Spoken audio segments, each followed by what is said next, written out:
You won't believe this, but the man who lived off me for 6 years, financially, emotionally, and basically in every human way, actually tried to kick me out of my own house. The same house that he forgot is legally mine. And now he's sleeping in his car while trying to figure out how he lost the world he thought he controlled. For 6 long years, I believed I was in love with Finn. Loyalty, patience, and blind optimism wrapped into one exhausting relationship. If patience was a sport, I'd have Olympic medals by now. While he floated from one life changing passion project to another, I was the one who kept both of us alive. First, it was his YouTube channel, where he fully believed he'd become bigger than PewDiePie, even though he couldn't stay consistent for more than 2 days. Then came the NFT craze that apparently only he was early to, except he wasn't. And of course, the crypto phase, where he managed to lose almost everything he'd ever saved. Meanwhile, I was the one paying for the mortgage, utilities, groceries, gas, repairs, every single thing that kept a roof over our heads and food in the fridge. Finn was always the dreamer. I was the fool betting on dreams that never happened. About 2 weeks before everything imploded, he started acting different, distant, secretive, always glued to his phone, like it suddenly became a portal to a universe he belonged in more than this one. I thought he was gearing up for another big project, but then came the judgmental comments about dishes, about laundry, about the state of the house that I paid for. It was the first time I'd ever heard him speak like that, like a man who suddenly believed he was the CEO of our home instead of the dependent roommate he actually was. Then, one evening, he sat me down at the kitchen table with that same serious expression he used whenever he was about to announce a failed venture. Except this time, what came out of his mouth was so absurd, it felt like I'd slipped into a parallel universe.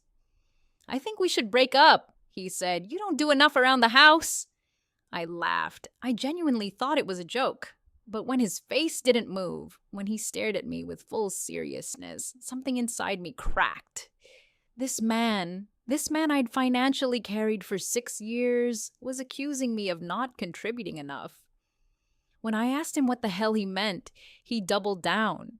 He said he does all the emotional labor, that he's tired of pointing out things that need to be done, that I don't clean up after myself. Let me be clear, I work brutal hours to support our lives while he stays home thinking about his next big thing. Yes, sometimes I leave a coffee mug on the counter or forget my shoes by the door, but I also pay the mortgage, the bills, every grocery run, every car payment, every emergency expense, every date night, every holiday, every single thing that kept our life functioning. Meanwhile, his biggest accomplishment most weeks was reorganizing the bookshelf because it wasn't aesthetically aligned. This is the same man who would have a mini breakdown if the Wi-Fi cut out for more than 5 minutes, and I was always the one calling the provider. But what truly pushed me from disbelief into cold, simmering anger was what happened after the breakup announcement. Finn started walking around like the homeowner, making comments about resetting the place once I left, suggesting I could stay with my mom for a bit, talking about turning the guest room into his office, even imagining getting a dog, since no one would complain about the hair anymore.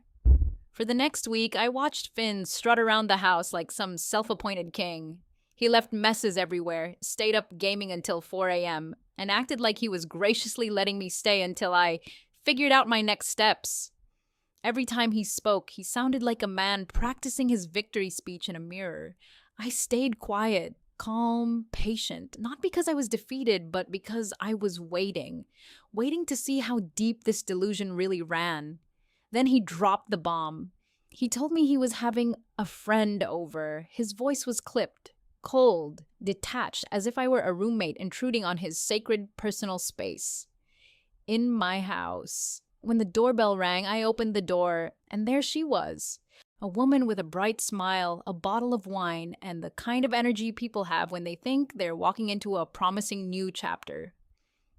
Her name was Mila. And it took exactly 1 second to realize she wasn't just a friend. The way she looked at Finn, the way Finn looked at her. Yeah, It didn't take a genius to understand, and suddenly the judgmental comments, the distant behavior, the philosophical speeches, the sudden need for space, everything clicked. He'd been preparing for this. I stepped aside, calm, controlled, almost curious. Finn walked her through the house like he was a real estate agent, showing off a property he'd spent years building with his bare hands. This is the living room. Been thinking of upgrading the furniture soon. This kitchen layout? I love how open it is. And this is my office. I do most of my work in here these days. Work, office. I almost choked. His office was a spare bedroom I created for him, where he mostly played Fortnite and watched video essays about becoming financially free. Mila nodded along like she was touring her future home. I stood in the kitchen, gripping my coffee mug like it was the only thing keeping me from throwing him out of the window.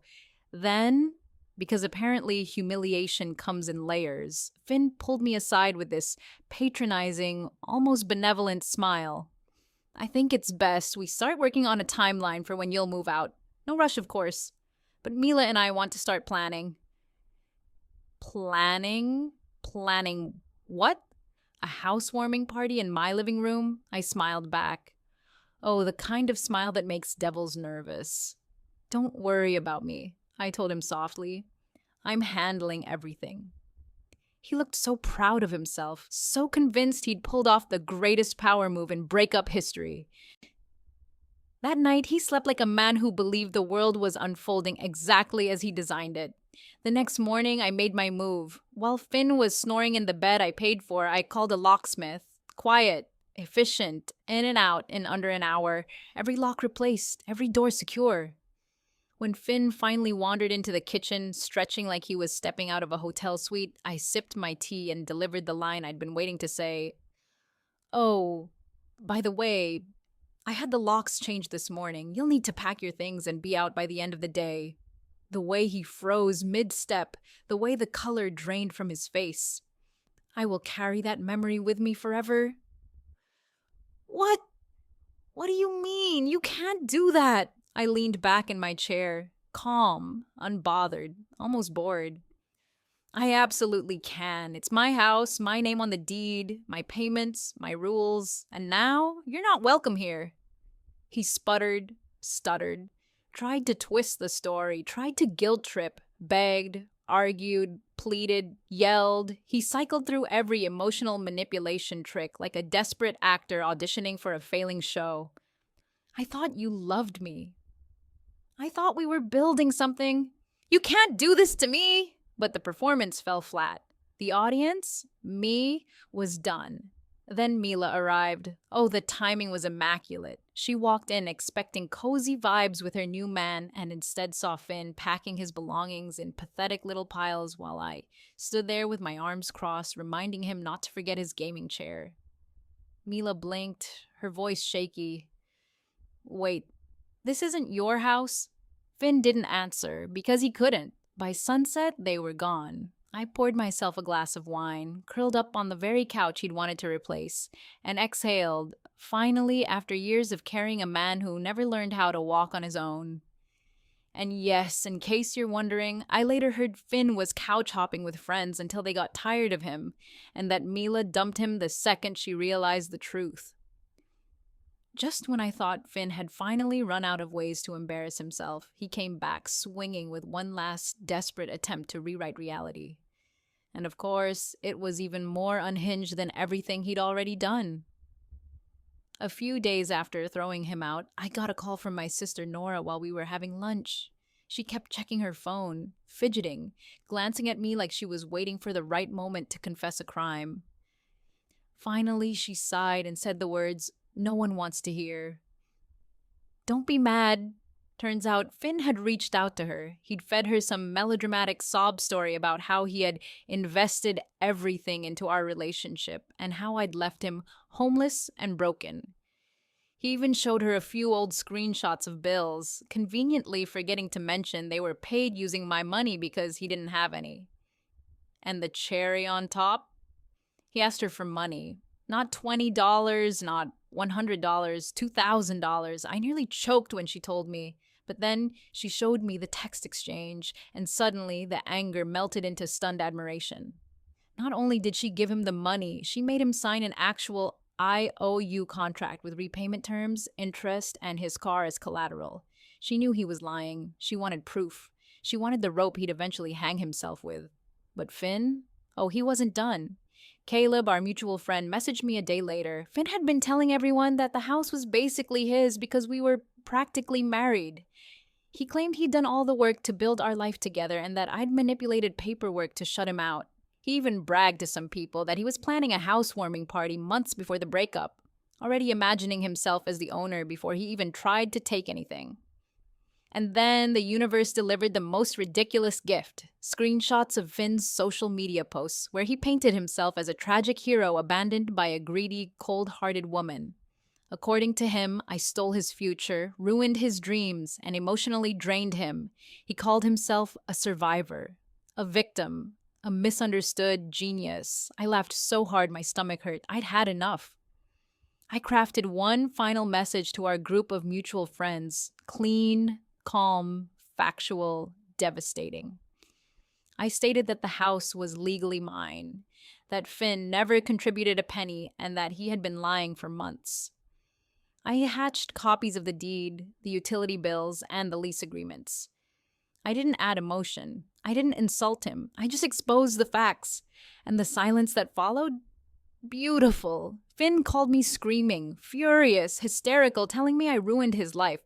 I let him rant until he ran out of oxygen, then replied in the calmest voice I could manage. You ruined your own life. I just stopped letting you rewrite mine. Then I blocked his number. But life wasn't done teaching him lessons. I ran into Mila at a coffee shop. She looked embarrassed, defeated, drained. She apologized for everything, said Finn had lied to her too, and then told me something that honestly made my entire week. Finn was now living in his car. One by one, every friend he tried staying with kicked him out. He couldn't stay with his parents because they were done enabling him. Even Mila refused to let him sleep on her couch after he tried convincing her to be a character witness in his imaginary legal case. I thought that would be the end. Truly. But then his mother found me in a grocery store aisle and asked to talk. Over coffee, she confessed everything Finn had been doing behind the scenes, how he'd begged relatives for money, how he made up fake stories about buying me out, how he even created a GoFundMe titled Help Local Man Reclaim His Home from Manipulative Ex. People had donated. His mom had reported it and had the page shut down. She told me they were done. They had changed their locks, cut off his access to the Wi-Fi, and told him he either leaves for his uncle's place in another state or he's on his own. His uncle has a job lined up, real work, no shortcuts, no delusions. He either takes it or sinks. His mother hugged me before we left and whispered, "Thank you for showing him consequences. I just wish he'd learned sooner." As she walked away, I felt something strange, like the final thread tying me to Finn snapped cleanly. Relief, peace, freedom, a deep, grounding sense that I had finally stepped out of a chapter that should have ended years ago. Finn didn't just lose the house. He didn't just lose his relationship. He lost every bridge he lit on fire while chasing fantasies he never had the discipline to build.